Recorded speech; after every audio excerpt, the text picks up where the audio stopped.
So hello everyone, this is Vikas Shah from kite technical institute and friends. आज के इस video topics में हम लोग जो कवर करने वाले हैं ना, वो फंडामेंटल ऑफ कंप्यूटर्स के टॉपिक को कवर करने वाले हैं। यहाँ पे मैं आपको क्लासेस पूरी की पूरी ना स्टार्टिंग से कवर अप करने वाला हूँ।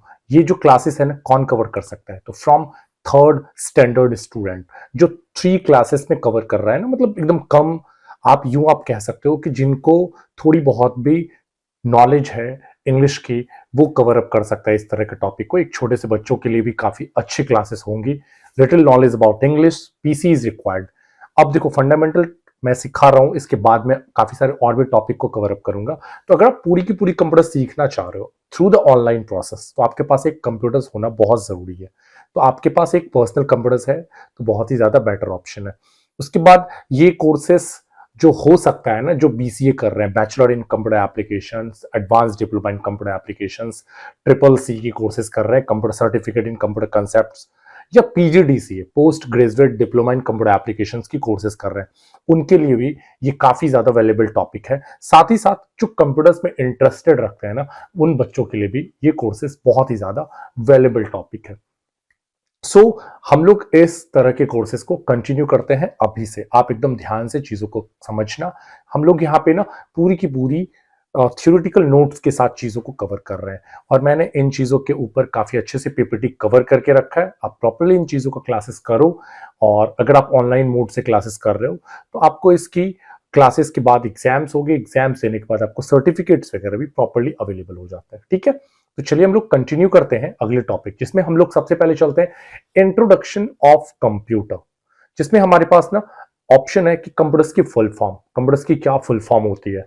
तो मैंने यहाँ पे ना कंप्यूटर्स की फुल फॉर्म को as a definition wise cover करके रखा है। C for commonly, O for operating, M for machine, particularly used for trade and educational research. मतलब सामान्यतः उपयोग होने वाली एक ऐसी यंत्र जिसका खास तौर से यूज किया गया व्यापार और शिक्षा की खोज के लिए। तो इस तरह से ना कंप्यूटर्स का एक बेसिक्स फुल फॉर्म जनरेट किया गया है एज अ डेफिनेशन वाइज। आप देख रहे हो यहाँ पे मैंने कंप्यूटर्स के डायग्राम्स को भी प्रॉपर्ली कवर अप किया हुआ है। ठीक है, अभी ये कि कंप्यूटर्स क्या है, what is computers. Generally computers को हिंदी में हम लोग कहते हैं संगणक, शुद्ध गणना करने वाला। तो कंप्यूटर क्या है? तो computer comes from a Greek word compute. Computer शब्द कहां से आया? ग्रीक वर्ड कंप्यूट से आया, जिसका मतलब होता है कैलकुलेट, गणना। It is an electronic device with the ability to accept any data and information that supplied by user. मतलब ये एक विद्युत उपकरण है जिसमें योग्यता है किसी भी डेटा, मतलब कोई भी डेटा आप यूज ले सकते हो, रॉ, फैक्ट्स, फिगर, या किसी भी तरह के इंफॉर्मेशन को यूजर्स के द्वारा दिया गया कोई भी इंफॉर्मेशन या किसी भी तरह के डेटा को कंप्यूटर आसानी से स्वीकार करता है। इट परफॉर्म्स, ये दिखाता है हमें मैथ से रिलेटेड एंड लॉजिकल, कुछ लॉजिकल हमारे माइंड से रिलेटेड टोटल ऑपरेशंस को, and give output to user requirement, और हम लोगों के जरूरत के अनुसार ये आउटपुट आपको प्रोवाइड करता है। एज एन एग्जाम्पल हम लोग इसको समझते हैं कि अगर कंप्यूटर्स में हम लोग कुछ भी इनपुट करते हैं, कुछ भी डालते हैं, ठीक है ना, तो इनपुट करने के बाद उसकी ना प्रोसेस की जाती है वो प्रोसेसिंग डिवाइस के अंदर, और अपने को मॉनिटर स्क्रीन के ऊपर ना इसकी आउटपुट जनरेट होती है। मतलब कंप्यूटर्स की जो प्रक्रिया है काम करने की, वो है इनपुट, प्रोसेस, आउटपुट। इस फॉर्म पे कंप्यूटर्स प्रॉपरली वर्क करती है। ठीक है, अगली जो सेक्शन है, who was the father of computers, computers के पिता किनको बोला गया। ठीक है ना, तो जनरली चार्ल्स बेबेज, आप इनको जान रहे होंगे, बेसिकली हम लोग इनको जीके जीएस वगैरह में स्टडी करते हुए आए हुए हैं ना। तो Charles Babbage was the father of computers. He was a mathematics professor in Cambridge university of London, और वो लंदन के कैम्ब्रिज यूनिवर्सिटी के क्या थे? मैथ के प्रोफेसर थे। तो प्रॉपरली इन सब चीजों को आपको याद रखना है। आप इसकी प्रॉपर स्क्रीनशॉट ले सकते हो, या आप अगर कॉपी पेन लेके बैठे हो तो आप इसे नोट करते चले जाओ। मैं यहाँ पे जो कवर करूंगा ना, तो आप बैंक, एसएससी, रेलवे, इन सब चीजों में भी जो क्वेश्चन पूछा जाता है ना, आपको फंडामेंटल से रिलेटेड, वो चीजें क्लियर हो जाएंगी यहीं पे। ठीक है ना, तो मैंने उन्हीं सबके पैटर्न्स के ऊपर इस तरह के फंडामेंटल्स को एकदम निचोड़ के बनाया है। ठीक है ना, तो प्रॉपरली इन चीजों को सीखने की कोशिश कीजिए, माइंड में सेट करने की कोशिश कीजिए। पहले भी मैं इंट्रो के ऊपर कवर अप कर रहा हूं। ठीक है, उसके बाद जो है ना कि who is known as the father of modern computer, मतलब जो मॉडर्न कंप्यूटर्स का निर्माण हुआ ना, अभी कंप्यूटर्स की दुनिया में ना काफी ज्यादा डेवलपमेंट हो गया है, ठीक है ना। तो इस तरह के कंप्यूटर्स का जो निर्माण हुआ है ना, इसको किसने बनाया? तो जनरली ये है हमारे एलन ट्यूरिंग, है ना। एलन ट्यूरिंग को ना फादर ऑफ मॉडर्न कंप्यूटर बोला जाता है, मतलब मॉडर्न कंप्यूटर्स के पिता, कंप्यूटर्स के जनक। काफी सारी क्वेश्चंस ऐसी होती है बैंक एसएससी वगैरह में जहां पे आपसे पूछा जाएगा who was the father of computers, तो चार्ल्स बेबेज तो ठीक है, बट अगर ऐसा क्वेश्चन पूछा जाए who is known as the father of modern computer, है ना, तो मॉडर्न कंप्यूटर्स के फादर कौन है, तो आंसर आपका अभी के टाइम पे, अगर मैं 2024 की बात करूं तो आपको आंसर करना है एलन ट्यूरिंग। हालांकि इससे पहले जॉन वॉन नियमन का नाम आता था, लेकिन अगर 2024 में आपके से कोई क्वेश्चन करेंगे तो आपको यहाँ पे आंसर्स क्रिएट करना है, आंसर्स लिखना है एलन ट्यूरिंग, ठीक है, जिनको मॉडर्न फादर ऑफ कंप्यूटर्स बोला गया। उसके बाद है who is known as the mother of computers, computers के मदर, या आप यूं कह सकते हो फर्स्ट डेवलपर ऑफ कंप्यूटर। तो ये जो आपको खूबसूरत लेडी दिख रही है, ये है अडा लवलेस, है ना। इनका नाम है Ada Lovelace, original name Augusta Ada Byron, is known as the mother of computer. इन्होंने ना फर्स्ट टाइम कंप्यूटर्स में प्रोग्रामिंग लैंग्वेज को डेवलप किया, मतलब बाइनरी नंबर सिस्टम्स के थ्रू इन्होंने पूरी प्रोग्रामिंग सेक्शंस को कवर किया। तो इनको हम लोग ना एज अ सॉफ्टवेयर डेवलपर के नाम से भी जानते हैं कि who was the first software developer, है ना। तो फर्स्ट डेवलपर ऑफ कंप्यूटर्स, तो वहां पर भी आपकी आंसर होंगी एडा लवलेस, ठीक है। एडा लवलेस इस तरह का कोई भी नाम आपको शो करेगा तो एगस्टा एडा बायरन ही जो है, इनको हम लोग मदर ऑफ कंप्यूटर्स की संज्ञा दी है। तो ये थी कंप्यूटर्स की बेसिक इंट्रोडक्शंस, जिसमें हम लोगों ने कंप्यूटर्स क्या है, कंप्यूटर्स के फुल फॉर्म, कंप्यूटर्स के father of modern computer, mother of computer, इन चीजों को प्रॉपर्ली कवर किया था। एक बेसिक इंट्रोडक्शन थी कंप्यूटर से रिलेटेड। कोई भी इश्यूज है, कोई भी प्रॉब्लम्स है, तो प्लीज आप मुझे कमेंट सेक्शन में लिखो। Hello friends, this is Vikas Shah from kite technical institute. And friends, आज की इस वीडियो टॉपिक्स में हम लोग कवर करेंगे parts of computer. So computers के कितने पार्ट्स हैं? There are two parts of computer, first hardware and second software. Computers के दो पार्ट्स होते हैं, हार्डवेयर एंड सॉफ्टवेयर।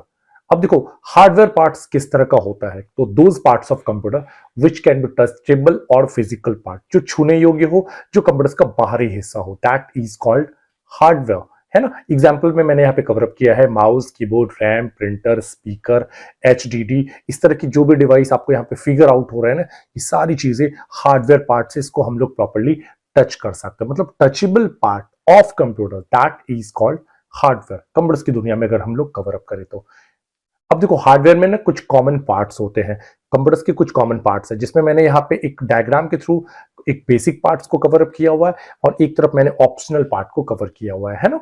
तो बेसिक पार्ट्स में जैसे हमारे पास monitor, mouse, keyboard and CPU, CPU cabinet आप कह सकते हो, जिसके अंदर ना आपके पास मदरबोर्ड होनी चाहिए, एसएमपीएस होनी चाहिए, रैम होनी चाहिए, प्रोसेसर होनी चाहिए, SSD, cooling fan and cabinet. मतलब हमारी ये जो बेसिक, ये जो सेक्शन दिख रहा है ना, ये बेसिक कॉमन पार्ट्स है। एक कंप्यूटर तभी हमारा एक बेसिक पार्ट्स जब बनेगा जब उसके अंदर मॉनिटर होंगे, माउस होंगी, कीबोर्ड होंगी और सीपीयू, सीपीयू के अंदर motherboard, SMPS, RAM, processor, SSD, cooling fan and cabinet includes होगा। तो ये हमारी एक कंप्यूटर्स की बेसिक्स पार्ट होगी, मतलब ये होना बहुत जरूरी है। अगर आप कंप्यूटर्स को परचेस कर रहे हो तो ये चार पार्ट्स होगा, तभी आप कंप्यूटर्स को प्रॉपर्ली चला पाओगे। इसमें से कोई भी एक पार्ट मिस होगा तो फिर आपके कंप्यूटर्स ऑन ही नहीं होंगे, है ना। तो एज इट इज ये हमारी कुछ बेसिक पार्ट्स है। बेसिक का मतलब होता है मेन पार्ट्स, इसके बिना हमारा कंप्यूटर्स ऑन हो ही नहीं सकता। लेकिन अगर आपको मन है कि कुछ ऑप्शनल पार्ट ऐड करें, ठीक है ना, तो आपका मन है प्रिंटर खरीदना तो प्रिंट आउट कर सकते हो, लेकिन ऐसा नहीं है कि प्रिंटर के बिना हमारा कंप्यूटर्स नहीं चलेगा, बिल्कुल चलेगा। इसलिए मैंने प्रिंटर को ऑप्शनल में रखा है। ऑप्शनल मतलब ऑप्शनल पार्ट, आपको जरूरत नहीं है इस तरह के पार्ट्स की, ठीक है ना। उसी तरह से स्पीकर, अगर आपको गाना सुनना है तो आप स्पीकर लगा सकते हो। पेन ड्राइव या 4G डोंगल, आपको अगर इंटरनेट वगैरह चलानी है या डेटा को इधर उधर ट्रांसफर करना है तो आप पेन ड्राइव वगैरह का यूज कर सकते हो, ठीक है।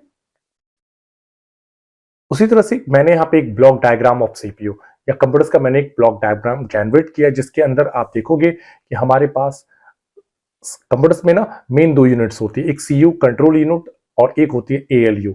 और इससे ना हमारी दो यूनिट कनेक्टेड होती है, जैसे input unit keyboard and mouse के थ्रू डेटा इन करता है इसके अंदर, और फिर ये आउटपुट यूनिट के जरिए अपने को दुनिया को, एक्सटर्नल वर्ल्ड्स को चीजें दिखाई जाती है on to the output screen.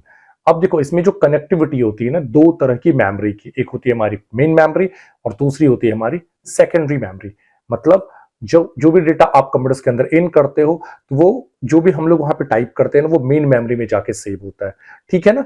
और जब फाइनली हम लोग डिसाइड कर लेते हैं कि वो चीजें अपने को रखनी है ना, तो फिर वो जाके कहाँ पे चली जाती है, सेकेंडरी मेमोरी में चली जाती है। और अब कभी भी अगर इसकी जरूरत होती है अपने को देखना होता है, तो वो चीजें आपको दिखती है आउटपुट यूनिट, मतलब on to the monitor screen. अगर उसकी प्रिंट आउट चाहिए होती है तो हम लोग प्रिंटर से उसकी आउटपुट जनरेट करते हैं। मतलब दुनिया में कंप्यूटर्स की जो डायग्राम है ना, दुनिया में कंप्यूटर्स कुछ इसी लॉजिक पे काम करता है। तो इस तरह से कंप्यूटर्स की जो कनेक्टिविटी होती है, अगर मैं बात बोलूँ ना, तो computer hardware consist of following units, काफी सारे यूनिट से मिलकर बनी होती है, जिसमें 4 मुख्य यूनिट्स होते हैं। हमारी input unit, central processing unit, memory unit and output unit. ये 4 यूनिट से हमारी कंप्यूटर्स बनी होती है, जिसमें हमारी सबसे पहली यूनिट है इनपुट यूनिट। चलो हम लोग इसको कंटिन्यू करते हैं, इनपुट यूनिट को। सो इनपुट यूनिट किस तरह की डिवाइस है?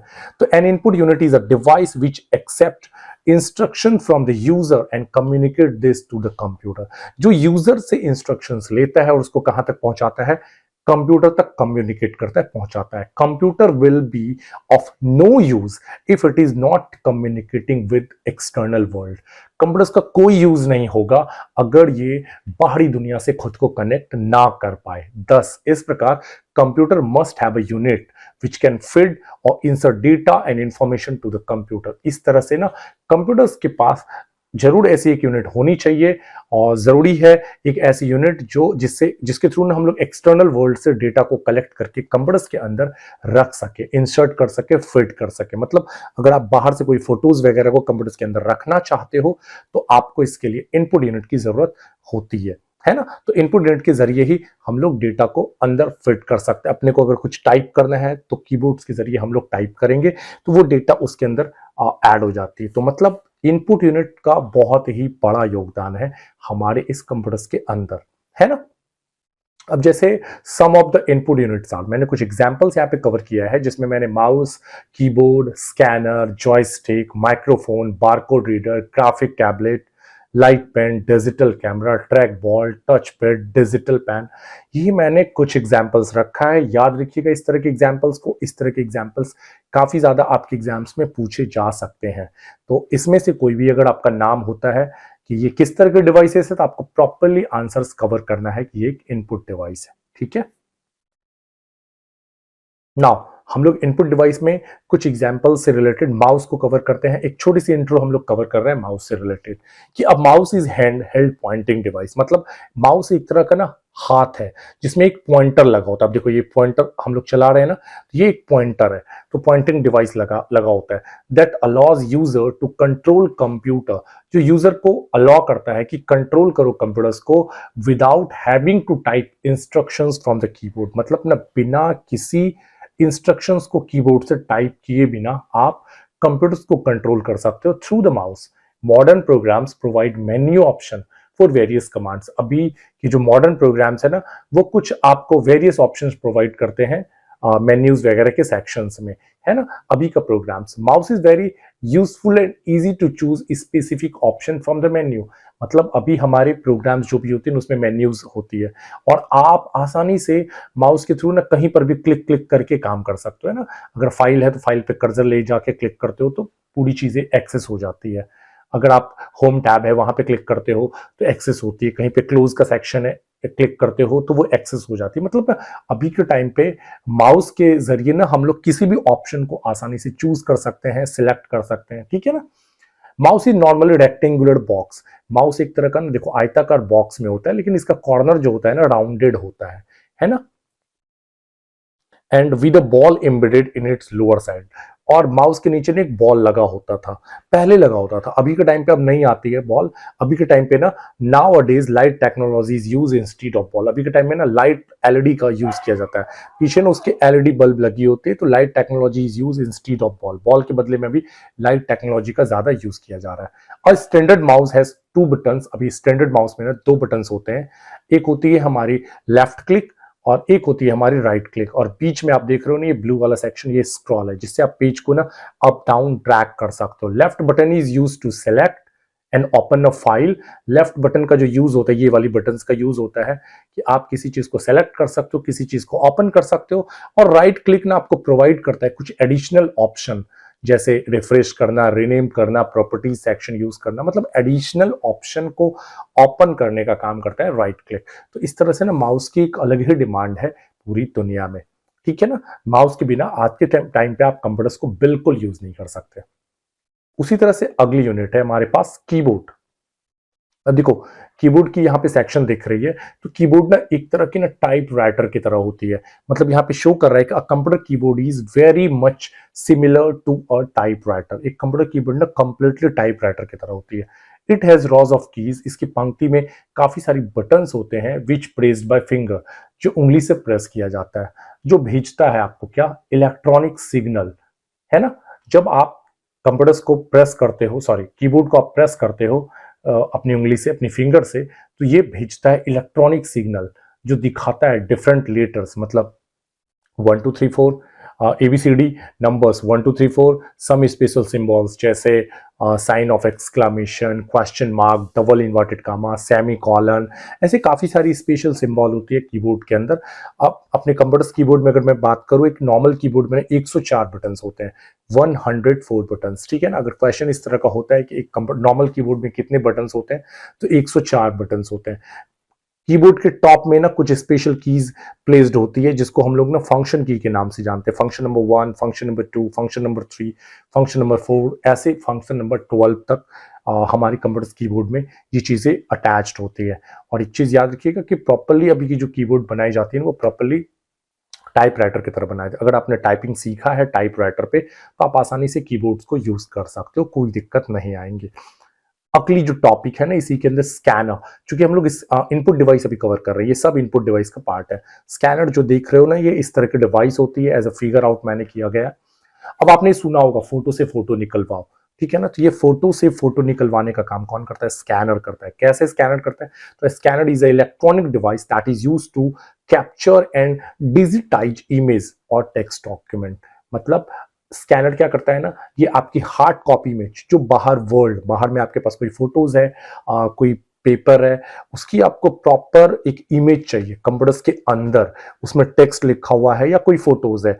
अगर आपको कंप्यूटर्स के अंदर वो चीजें चाहिए ना, तो आप स्कैनर में वो फोटो को, जैसे ये स्कैनर वाला सेक्शन आप देख रहे हैं ना खुला हुआ है, उस वाले सेक्शन पे रखो, बंद करो, और फिर बस एक बटन होता है स्कैन का, स्कैन जैसे करोगे ना वो प्रॉपर्ली कंप्यूटर्स के अंदर आ जाएगा, मतलब इन कर जाएगा कंप्यूटर्स के अंदर। It works by converting physical document into digital data that can be stored, edited and shared on a computer or other digital device। मतलब कह रहा है कि जब ये क्या करता है ना, आपकी फिजिकल डॉक्यूमेंट्स को, जो डॉक्यूमेंट्स बाहर है, जो हार्ड कॉपी फॉर्मेट में है, hardware copy format, hard copy मतलब हार्डवेयर कॉपी फॉर्मेट में है, उसको ना क्या करता है, ये आसानी से फिजिकल डेटा को वो कन्वर्ट कर देता है डिजिटल डेटा में, मतलब कंप्यूटर्स के डेटा में, जिसको आप रख सकते हो, उस पर कुछ एडिटिंग कर सकते हो, आप उसको शेयर कर सकते हो, किसी भी डिजिटल डिवाइस में आप उसको भेज सकते हो। तो ये हमारी टॉपिक है हार्डवेयर के अंदर इनपुट डिवाइस की। उसी तरह से अगली जो टॉपिक है ना हमारी, वो है सेंट्रल प्रोसेसिंग यूनिट, जिसमें हम लोग सीपीयू से रिलेटेड टॉपिक को कवर करेंगे, क्योंकि ये हार्डवेयर का पार्ट है, हार्डवेयर का दूसरा part input, second central processing unit, third हमारी थी कौन सी, मेमोरी यूनिट, एंड चौथी थी हमारी आउटपुट यूनिट। तो इस तरह से काफी सारी यूनिट्स है जिसको हम लोग कवर करेंगे। इसमें हमारी है सेंट्रल प्रोसेसिंग यूनिट। अब देखो सेंट्रल प्रोसेसिंग यूनिट मतलब सीपीयू, जनरली आपने सुना होगा। अब इस तरह की जो आप प्रोसेसर छोटी सी दिख रहा है ना, जिसको हम लोग हार्ट ऑफ कंप्यूटर्स कहते हैं, है ना, तो ये सारे सिस्टम में लगी होती है, जनरली इंटेल की होती है। अभी एएमडी कंपनी भी प्रोसेसर को बनाता है, इससे काफी पुरानी कंपनी है, बट इंटेल पे लोग ज्यादा भरोसा करते हैं। मेरे हिसाब से मैं रिकमेंड करूँ तो आप इंटेल बेस्ड सिस्टम परचेस करो, जिसमें इंटेल की प्रोसेसर लगी हो, वो ज्यादा बेस्ट होती है मेरे हिसाब से। अदरवाइज आप देख लो, थोड़ी बहुत पैसे की बचत हो सकती है अगर आप एएमडी वर्जन पे आते हो तो। अब देखो central processing units are the heart and nerve of computers. Computers की हार्ट एंड नर्व इसको इंडिकेट किया गया। It interact with all other units of computers. ये सारे कंप्यूटर्स के यूनिट से ना खुद को इंटरेक्ट करता है। All the arithmetic task and logical decisions are done here. सारे अर्थमेटिक टास्क मतलब अंक गणित या मैथमेटिक्स से रिलेटेड टास्क और लॉजिकल डिसीजन सारी चीजें यहीं पे होती है। ठीक है ना। Central processing unit consist of following two basic components. और ये जो बनी होती है ना कुछ टू बेसिक कंपोनेंट से बनी होती है, जिसमें हमारी होती है arithmetic logic unit ALU, arithmetic logic unit है ना, और दूसरी होती है हमारी कंट्रोल यूनिट जो कंप्यूटर्स को कंट्रोल करती है एज अ मतलब controller device, as a manager. और अर्थमेटिक लॉजिक यूनिट का काम एक अपना डिफरेंट होता है।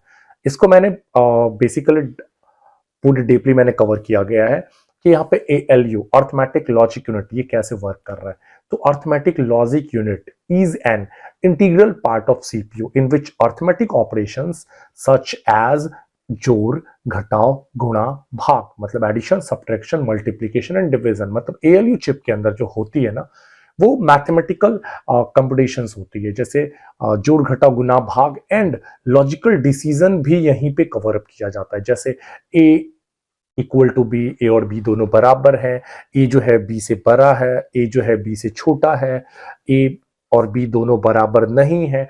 इस तरह के काफी सारे डिसीजनल स्टेटमेंट जो होती है ना वो भी ALU चिप के अंदर होता है। ठीक है ना। तो ये ALU किसका पार्ट है? सेंट्रल प्रोसेसिंग यूनिट का पार्ट है, याद रखिएगा। ओके। उसी तरह से अपनी दूसरी डिवाइस है CU, control unit. It works like a manager. मैं आपको कह रहा हूं ना, this section holds all important instructions which guide, control and coordinate the activities of all other units such as input, output, memory and ALU। मतलब CU क्या करता है ना, ये सारे सेक्शंस को खुद को होल्ड करके रखता है अपने पास, है ना। ये सारे सेक्शन को होल्ड करके रखता है ये तरह के यूनिट, जैसे आपकी इनपुट यूनिट है, आउटपुट यूनिट है, मेमोरी यूनिट है, इवन ALU को भी ये होल्ड करके रखने का काम करता है। कौन? Control unit. तो ये हमारी टॉपिक है CPU से रिलेटेड। ठीक है। उसी तरह से है कि collectively ALU and CU is termed at CPU। और जब दोनों एक दूसरे से कलेक्ट हो जाता है, कनेक्ट हो जाता है, तो वो क्या बनता है? CPU बनता है। तो आई थिंक आपको CPU के टॉपिक समझ में आएंगे। ओके, तो कंटिन्यू करते हैं अगले टॉपिक की ओर। अगले टॉपिक है हमारी मेमोरी यूनिट, है ना।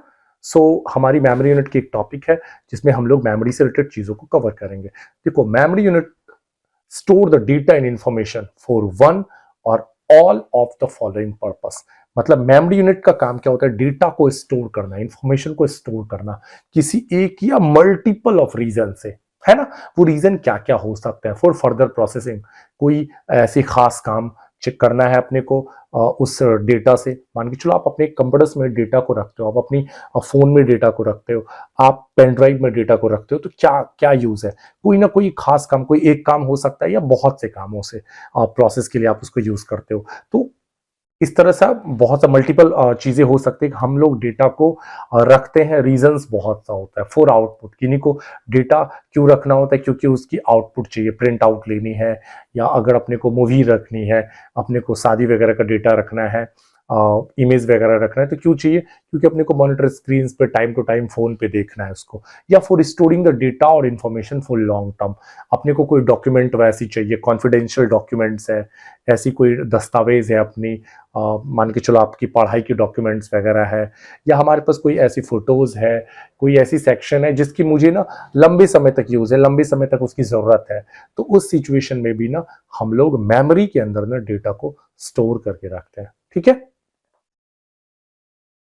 इस तरह से there are two types of memory. Memory दो टाइप्स की होती है, एक प्राइमरी मेमोरी और दूसरी होती है हमारी सेकेंडरी मेमोरी। ठीक है ना।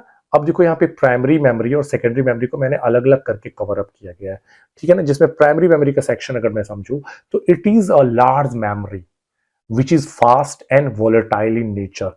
ये बहुत ही ज्यादा अमाउंट में मेमोरी होती है, बहुत ज्यादा अमाउंट सेकेंडरी की अपेक्षा थोड़ी सी कम होती है, फिर भी विच इज फास्ट, ये काफी ज्यादा फास्ट होती है। ये चीज है कि ये मेमोरी बहुत ही ज्यादा फास्ट होती है और वोलेटाइल होती है नेचर में। वोलेटाइल का मतलब होता है store the data and instructions temporarily, है ना।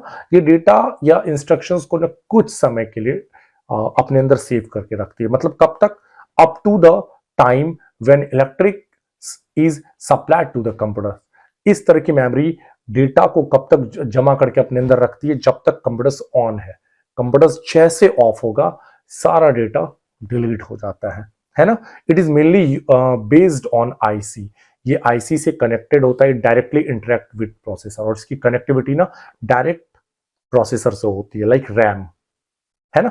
आप कुछ भी लिख रहे हो, कुछ भी टाइप कर रहे हो कंप्यूटर्स के ऊपर, सडनली अगर कंप्यूटर्स ऑफ हो जाए ना, तो जो भी आप टाइप कर रहे थे ना वो सब डिलीट हो जाएगा। लेकिन जो आप टाइप कर रहे हो कहीं ना कहीं तो जाके सेव हो रहा है, वो जिस लोकेशन पे सेव हो रहा है ना, उस तरह के लोकेशन को प्राइमरी मेमोरी से इंडिकेट किया जाता है, ठीक है। अब main memory usually contains two parts, इसमें रैम एंड रोम, दो चीजों को एग्जांपल में रखा गया। रैम रैंडम एक्सेस मेमोरी, रोम रीड ओनली मेमोरी, ठीक है ना। अब जैसे इसमें आपकी रैम के अंदर है रैंडम एक्सेस मेमोरी में, all modern computers use semiconductor memory as its main memory. जितनी भी अभी की मॉडर्न कंप्यूटर्स है ना, वो सब सेमीकंडक्टर मेमोरी के रूप में मेन मेमोरी को यूज करती है, ठीक है ना। Semiconductor memory is known as random access memory, और इसी सेमीकंडक्टर मेमोरी को हम लोग रैम के नाम से जानते हैं। RAM can be accessed for reading and writing.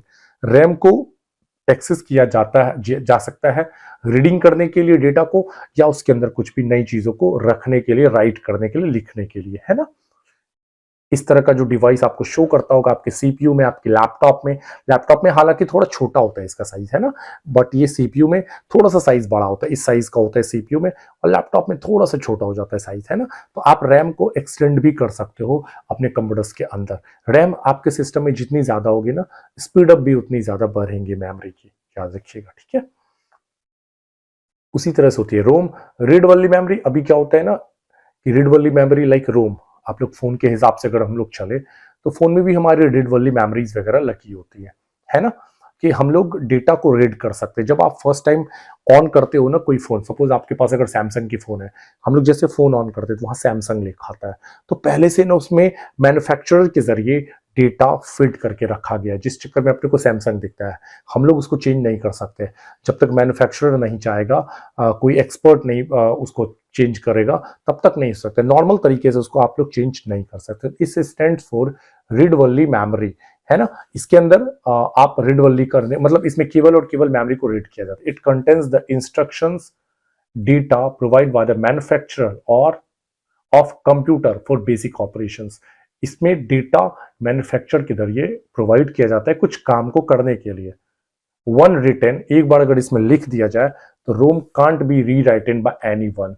आप इसमें कुछ भी नहीं लिख सकते हो, मतलब इसमें किसी के द्वारा कुछ भी नहीं लिखा जा सकता है, एक्सेप्ट केवल मैन्युफैक्चर को छोड़ के फिर इसमें कोई चेंजेस नहीं कर सकता है। रोम ऐसी चीजें होती है ना कि इसमें आप कुछ भी चेंज नहीं कर सकते हो।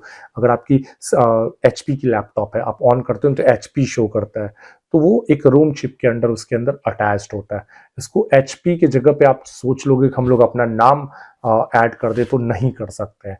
जब तक आपको थोड़ी देखो कर सकते हो, पॉसिबिलिटीज दुनिया में हर चीज है, लेकिन ठीक है एक्चुअली में अगर कॉमन तरीके से ये नहीं किया जा सकता। आपके पास एक्सपर्ट नॉलेज है, इंजीनियरिंग नॉलेज है थोड़ा बहुत, तो आप आसानी से इन चीज़ों को कवर कर सकते हो। मैं ये नहीं कहूँगा कि ये पॉसिबल नहीं है, बट फिर भी ये कॉमन लोग नहीं कर सकते। अगर कोई मैन्युफैक्चरर है, कोई अच्छे से इस कंप्यूटर्स का जानकार है, जो बायोस वगैरह में चेंजेस कर सकता है, रोम की डेटा को नई रीराइट कर सकता है, तो वो इस काम को कर सकता है। तो रोम एक्चुअल में रीड वाली मेमोरी, मतलब आपको ये मेमोरी बनाई जाती है इस कंप्यूटर्स के अंदर कि आप केवल इसको रीड करो, आप इसमें कुछ भी छेड़छाड़ नहीं कर सकते, ठीक है। तो इस तरह से हमारी मेमोरी के टॉपिक है। जैसे यहाँ पे देखो रोम को इंडिकेट किया गया कि ये एक बार ना हमारे सिस्टम्स के अंदर आईसी के रूप में फिट रहता है, ठीक है। उसी तरह से हमारी सेकेंडरी मेमोरी जिसको हम लोग एक्सिलरी मेमोरी के रूप में भी बोलते हैं। Axillary memory is fact is much larger and little slower then main memory, ठीक है ना। ये लार्ज तो मेन मेमोरी की अपेक्षा ज्यादा होता है, रैम की अपेक्षा, रोम की अपेक्षा ज्यादा मेमोरी होती है, लेकिन ये थोड़ा सा स्लो होता है ना, मेन मेमोरी की अपेक्षा, क्योंकि ये सेकेंडरी मेमोरी है।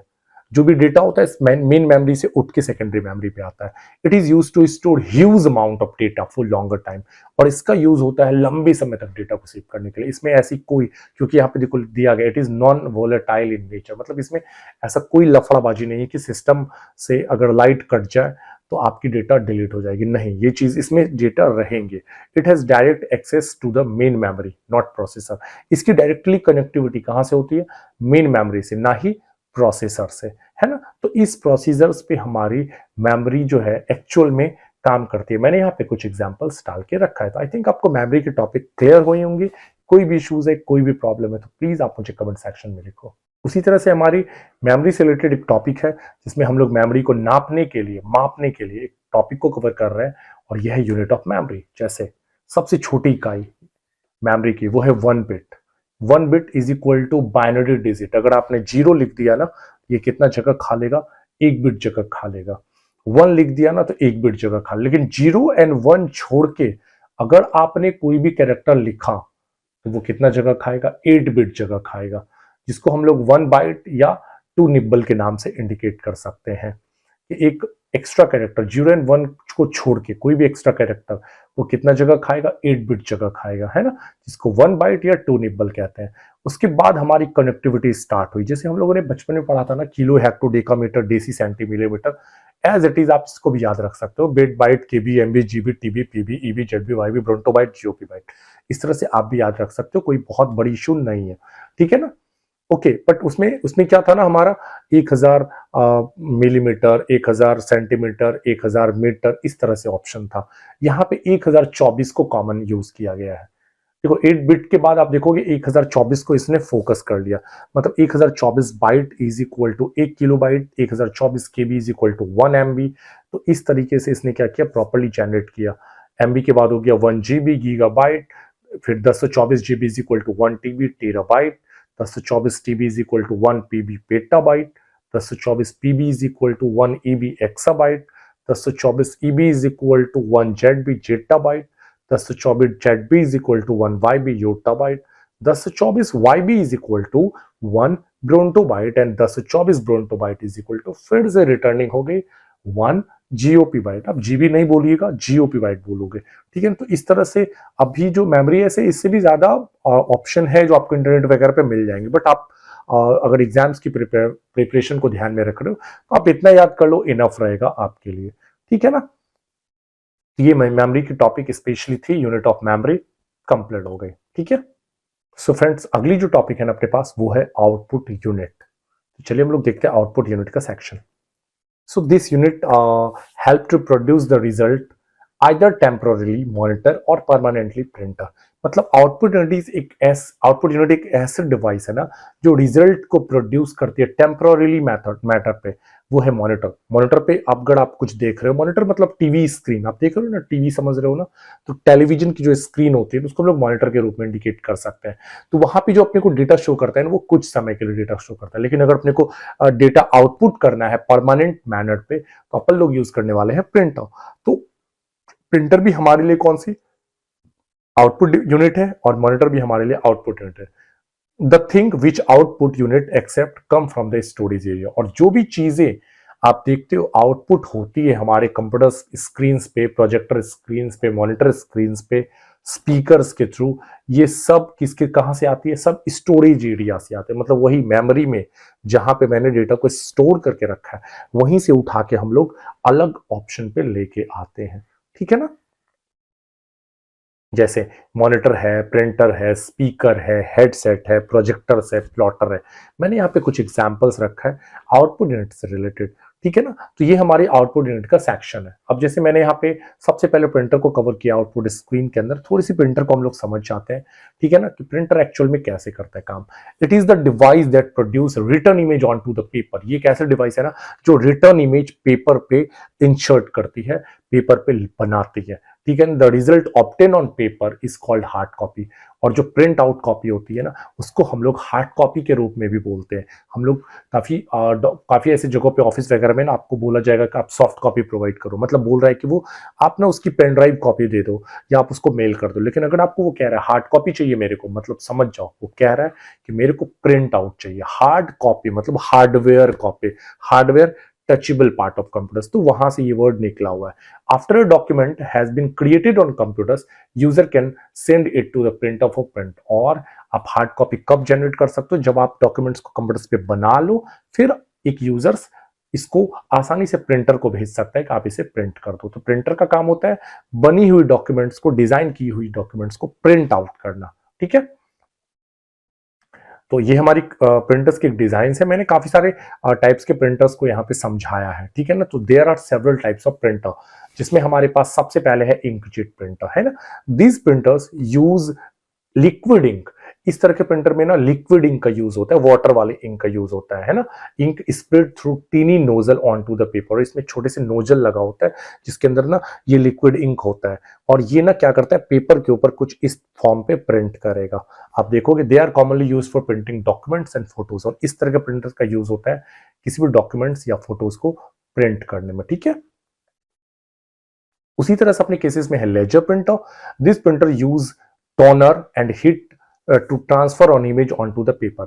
आप देखे होंगे ना ब्लैक एंड व्हाइट जो प्रिंट होता है फटाफट प्रिंट होता है, ठीक है ना। इसमें ना हीट ट्रांसफर होता है ऑप्शन, मतलब they are commonly use for printing text heavy document such as reports and invoices. इस तरह के प्रिंटर ना मतलब डस्ट फॉर्म में काम करते हैं। पाउडर वाला इसमें कलर्स होता है ना, पाउडर होता है, और वो पाउडर ना काफी हिट होकर पेपर के ऊपर जाके चिपक जाता है। मतलब आप जेरोक्स वगैरह करवाने जाते हो ना, तो वहां पे जो प्रिंट आउट होती है ना वो लेजर प्रिंटर से ही प्रिंट होती है कैजुअल केसेस में। इसका काम होता है किसी हैवी डॉक्यूमेंट्स वगैरह को प्रिंट करने के लिए, रिपोर्ट्स या आप जहां पे बिल वगैरह प्रिंट करवाते हो वहां पे इस तरह के प्रिंटर्स का काफी ज्यादा यूज है।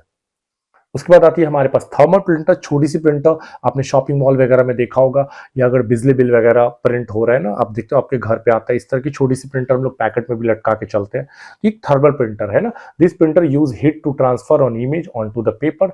They are commonly use for printing receipt, shipping labels and bar code labels. मतलब कुछ कुछ छोटे छोटे चीजों में इसका यूज किया जाता है, जैसे रिसिप्ट्स वगैरह को प्रिंट करने में, शॉपिंग मॉल्स में पतली सी रिसिप्ट्स होती है वो प्रिंट करने में, शिपिंग लेबल्स हो गया, बारकोड वगैरह जो प्रोडक्ट्स के ऊपर चिपका होता है, इन सब चीजों में इस तरह के प्रिंटर्स का यूज किया जाता है।